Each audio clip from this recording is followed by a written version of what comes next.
नमस्कार दोस्तों, आज के हमारे इस वीडियो में हम आपके लिए रोट चौदस की व्रत कथा लेकर आए हैं। एक समय की बात है, किसी गांव में एक साहूकार और साहूकारनी रहते थे। उनके बहू थे।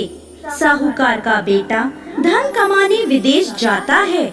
जाते समय अपनी माँ से कहता है, माँ, मैं जब तक नहीं आऊँ तब तक परिंदे का पानी खत्म मत होने देना और चूल्हे की आग बुझने मत देना। ये कहकर वो परदेश चला जाता है। अब बहू इस बात का हमेशा ध्यान रखती थी कि कभी भी परिंदे का पानी खत्म ना हो और चूल्हे की आग ना बुझे। इस तरह कई साल बीत गए। एक दिन उनके घर की चूल्हे की आग बुझ जाती है और परिंदे का पानी भी खत्म हो जाता है। यह देखकर बहू घबरा जाती है और जल्दी से कुएं पर जाकर पानी लाकर पानी भर देती है। अब वह आग मांगने पड़ोस में जाती है। पड़ोसन उससे कहती है, आज हमारे घर में कुछ भी उधार नहीं दिया जाता। बहू पूछती है, ऐसा क्यों? तब पड़ोसन उसे बताती है कि आज रोट चौदस है। आज हम पूरा घर लीपते हैं।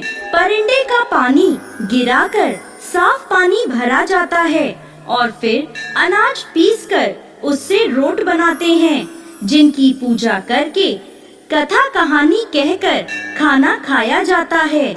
यह सुनकर बहू सोचती है कि जब उसके चूल्हे की आग बुझ गई है तो वो भी इस व्रत को कर ले। वह घर आकर पूरा घर लीपती है, परिंदे को साफ करती है। यह देखकर उसकी सास उस पर नाराज होती है। जब मेरे बेटे ने मना किया था, फिर तूने चूल्हे की आग क्यों बुझा दी? परिंदे का पानी क्यों बदल दिया?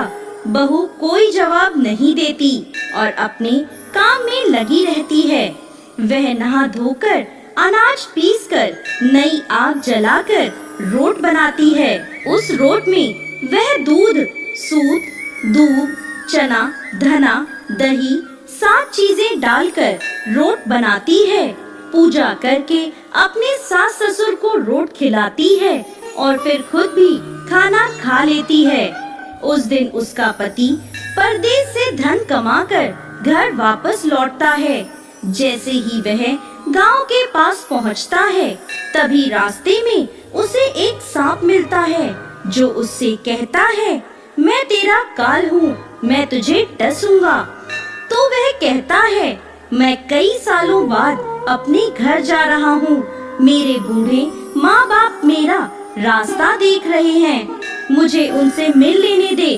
फिर रात को तू मेरे घर आना। मैं अपनी पत्नी की चोटी पलंग से लटका कर रखूंगा, तुम उस पर चढ़ जाना और मुझे डस लेना। सांप उसकी बात मान लेता है और उसे जाने देता है। अब वह लड़का घर पहुंचता है, खाना खाकर सोने जाता है। उसकी पत्नी थकी हुई होती है। वह रोट को कहानी सुनाकर अपने कमरे में रखकर सो जाती है, लेकिन उसके पति को नींद नहीं आती, क्योंकि उसे पता था कि आज रात सांप आकर उसे डसेगा। आधी रात के बाद सांप आता है और बहू की चोटी से ऊपर चढ़ने लगता है। अब रोट में बैठे धना, चना, दूध, सूत सब सोचने लगते हैं, इस बहू ने पहली बार रोट बनाए हैं। यदि आज इसके पति को सांप ने डस लिया तो हमें कोई नहीं मानेगा, ना ही कोई पूजा करेगा। इसलिए हमें इस सांप को मारकर इसके पति को बचाना होगा। ऐसा सोचकर वह सब अलग अलग हथियारों का रूप धर लेते हैं। कोई तलवार, कोई ढाल तो कोई कटार बनकर रोट से निकलकर उस सांप को मारकर टोकरी से ढक देते हैं और वापस रोट में चले जाते हैं। अब बहू का पति चुपचाप ये सब देखता रहता है। निश्चिंत होकर वह सो जाता है। बहू सुबह उठकर अपने घर के काम धंधों में लग जाती है। जब बेटा उठता है तो माँ बाप उससे पूछते हैं, बेटा आज तो तू खूब सोया। बेटा अपनी माँ से पूछता है, माँ कल तुमने क्या बनाया था, क्या पूजा था? उसकी माँ नाराजगी में कहती है, बेटा तू जो कहकर गया था बहू ने वैसा कुछ भी नहीं करा। परिंदे का सारा पानी गिरा दिया, चूल्हे की आग भी बुझा दी, पड़ोसन के कहे अनुसार रोट बनाए और पूजा करके खाना खिलाया। तब वह लड़का अपनी माँ को बताता है कि माँ कल मेरा काल आया था और इसी रोट ने मेरी जान बचाई थी। उस दिन के बाद से राजा पूरे नगर में ढिंढोरा पिटवा देता है।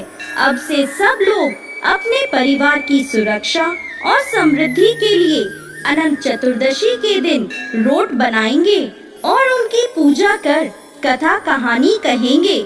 इसके पश्चात रेशम व सूत के अनंत को पूजा के बाद गले या बाजू पर बांधा जाता है।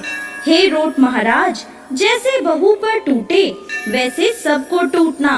कथा अधूरी हो तो पूरी करना, पूरी हो तो मान करना। जय अनंत भगवान।